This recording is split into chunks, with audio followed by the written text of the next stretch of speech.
WhatsApp Inspirasi Sabda Gereja Kristus Raja Paroki Bajiro. Bapak, Ibu, Saudara-saudari yang terkasih di dalam Tuhan kita, Yesus Kristus. Bacaan-bacaan yang telah kita dengarkan hari ini menegaskan kembali mengenai iman kita akan Yesus Kristus. Bahwa Kristus yang kita imani adalah sumber keselamatan bagi kita, dan bagaimana kita meneladani Kristus dalam sikap yang baik dan jujur.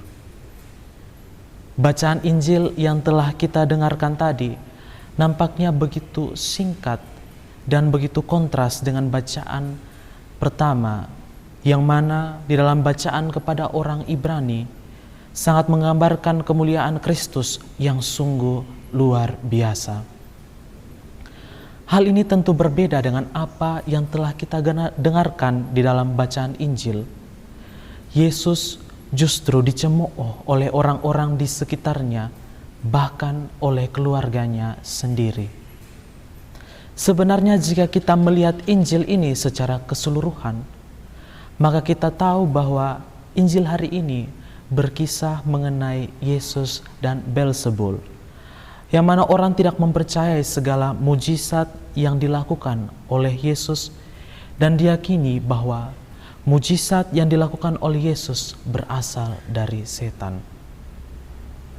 Hal ini tentu akan sangat menyedihkan. Bagaimana bisa orang-orang menutup mata atas segala sesuatu yang dilakukan oleh Yesus? Hal ini sebenarnya sudah didasari oleh sikap benci dan cemburu kepada Yesus. Lalu apa pesan bagi kita dari kisah Injil pada hari ini? Kisah Yesus yang seakan-akan ditolak oleh orang Yahudi, bahkan oleh keluarganya sendiri yang telah menganggap Yesus sudah tidak waras lagi, menjadi refleksi bagi kita, apakah kita pun masih setia di dalam iman kita akan Yesus Kristus. Hal yang perlu kita ingat adalah bahwa dalam kehidupan sehari-hari kita selalu diberi pilihan dalam mengambil keputusan. Demikian pun dengan iman kita. Di sini kita sebagai orang beriman seakan-akan diberikan pilihan untuk pergi kepada Yesus ataupun sebaliknya. Kita juga bisa diberi pilihan untuk berpaling dari Yesus. Kitalah yang akan memutuskan untuk memilih yang mana.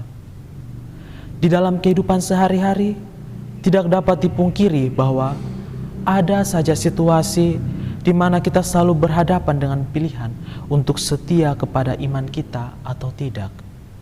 Ada situasi di mana mata hati kita tertutup untuk melihat Yesus.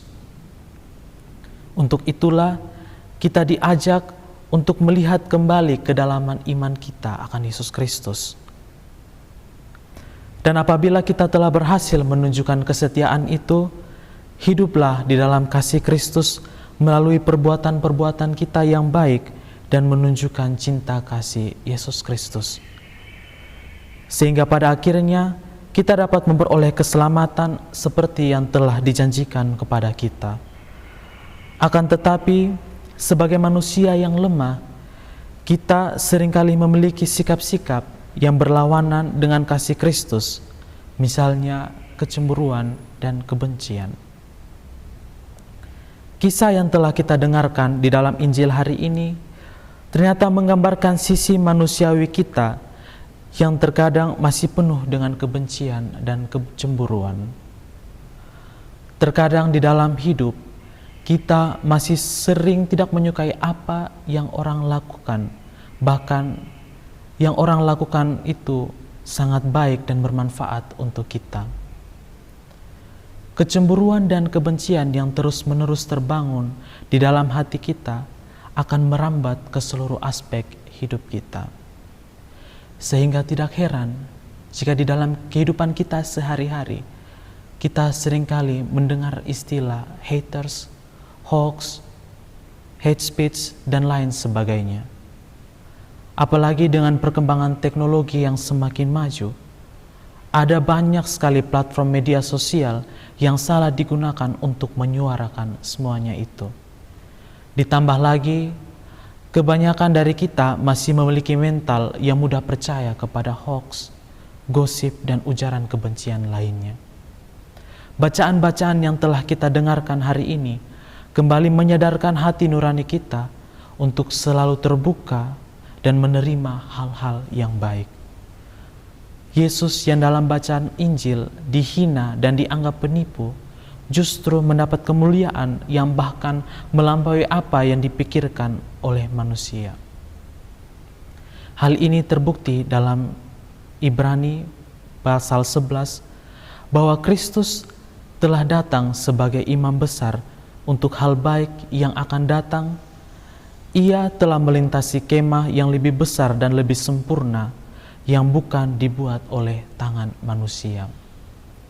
Untuk itu, marilah di dalam kehidupan kita sehari-hari, kita tunjukkan kesetiaan dan cinta kita kepada Kristus melalui perbuatan-perbuatan kita yang baik, yang tentunya mencerminkan cinta kasih Kristus kepada sesama di sekitar kita. Semoga Tuhan memberkati kita. Amin.